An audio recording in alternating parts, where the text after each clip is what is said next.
Hello, and welcome to the first of 3 webisodes on the documentary Risk, At-Risk Girls Behind the Camera, directed by Hollywood director and producer Tara Veneruso. This film is following 30 at-risk teenage girls from the Kansas City and St. Joseph areas of Missouri as they are being taken through an intensive 3-week program in which they're being taught the basic process of creating a movie. The crew is divided into 2 units, with the second unit in the opposite city that the primary unit is in. Following the sessions each day, the primary unit goes into each of the girls' homes and interviews them and their families. The footage you're seeing was filmed by the second unit.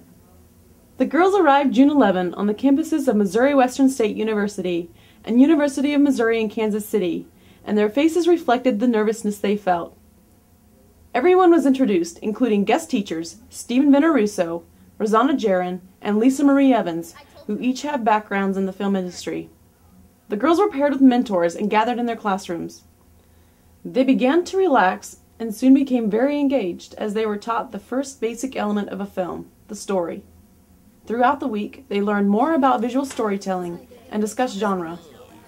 They watched samples of early Hollywood films and discussed uniqueness and personal styles. Then they were introduced to production and were taught the basics of equipment, such as tapes, lights, microphones, and playback on the cameras. They filmed their first event when the mentors became an air band, using the classroom floor as a stage.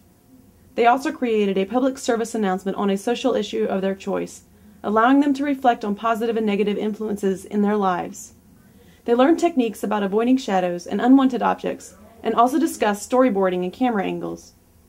We had a little bit of drama on Wednesday when one of the girls had to be sent to the hospital for abdomen pain.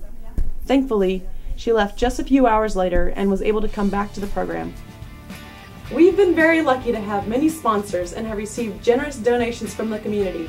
However, we still need a few more sponsors for the 3 weeks that are left, and we would love to have your support. Stay tuned for another report next week.